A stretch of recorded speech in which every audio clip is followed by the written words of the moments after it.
Okay, it's here. I got 2 boxes down in the sunroom and getting ready to move the third.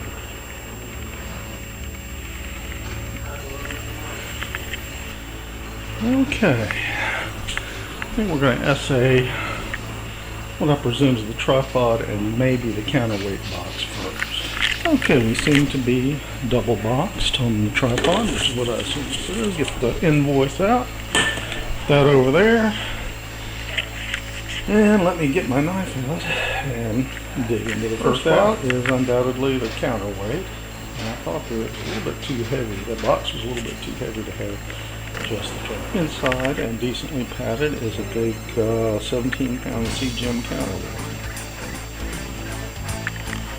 It's a big mother that looks much like the newer style AVX counterweight in appearance, different from the old timey CG5 pancake. Next is the tripod. What we're mainly looking for here is to see if it's pretty much identical on its head to the EQ6, so I can just use the EQ6 tripod with its TPI spreader.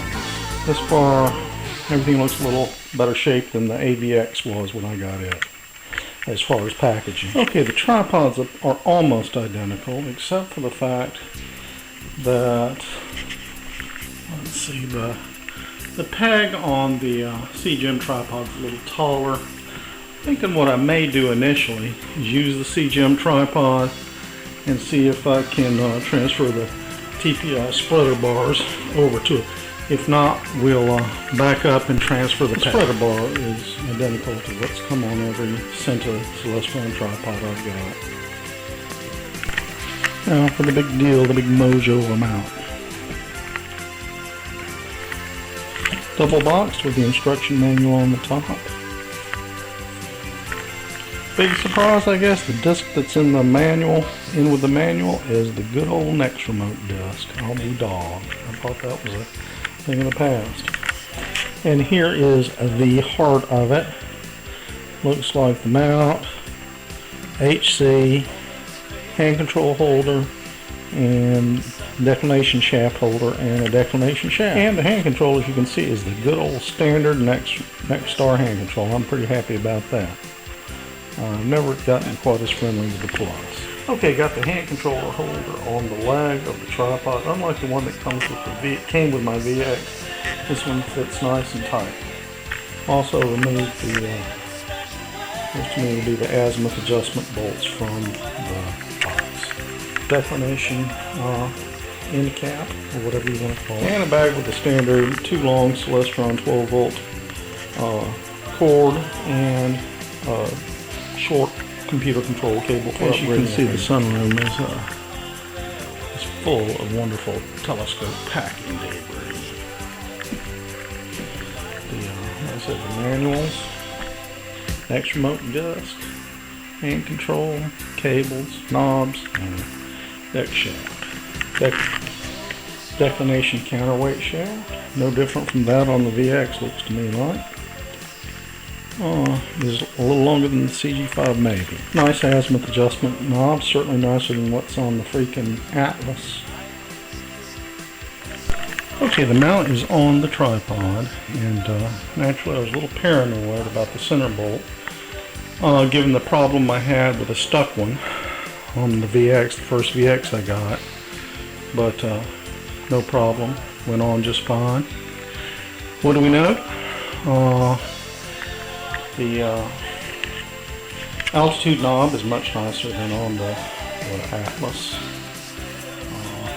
Nice elevation scale. The power panel, fine. Maybe not quite as full featured as the VX. It doesn't have but one aux port. It has an auto guide port, hand control port, and one aux port. Standard thread-on power connector, which Celestron uses these days. Same on-off switches on the VX. And of course a much nicer saddle than the Atlas or the VX. I've all commanded D. type that does a little better than just tightening bolts up against your scope saddle plate. Okay, got the counterweights on. Starting to look more like a mount now.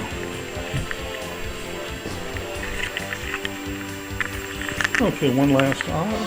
The dovetail bar for the scope, which I'm going to unpack and install nearer to you. Inner box well packed with the C11 dovetail from Celestron.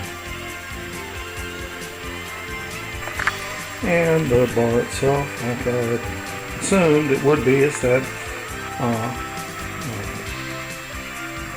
strange modern Celestron orange color, which I find it fine. Never minded it on the OTA. And yes, it sure is orange. There's no mistaking that. Getting the dovetail on was a slight pain. You know, they don't provide any instructions or anything telling you which screws go where, but I figured it out. It's on securely. And next step will be to see if the sucker works. Okay, moment of truth. First power up.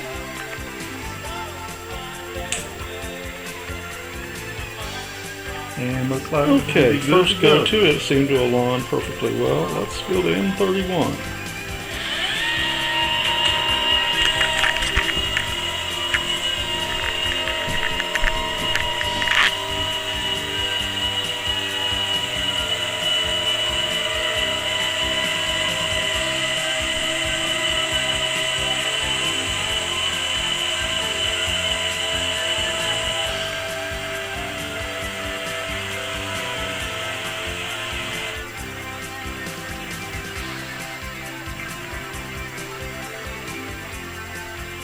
And that, as they say, is that.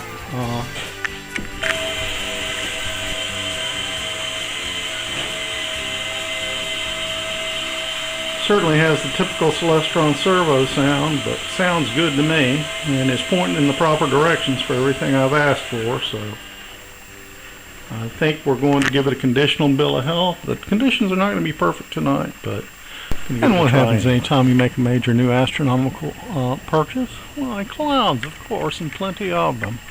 Haven't quite given up hope for tonight yet. Let's see. Okay. Sitting here watching Gotham, having a little rebel yell.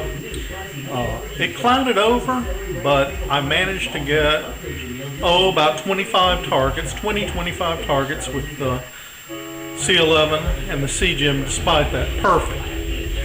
Just like using a large VX or a large CG5, felt very at home with it. I'm going to, of course, check it out even more so tomorrow night.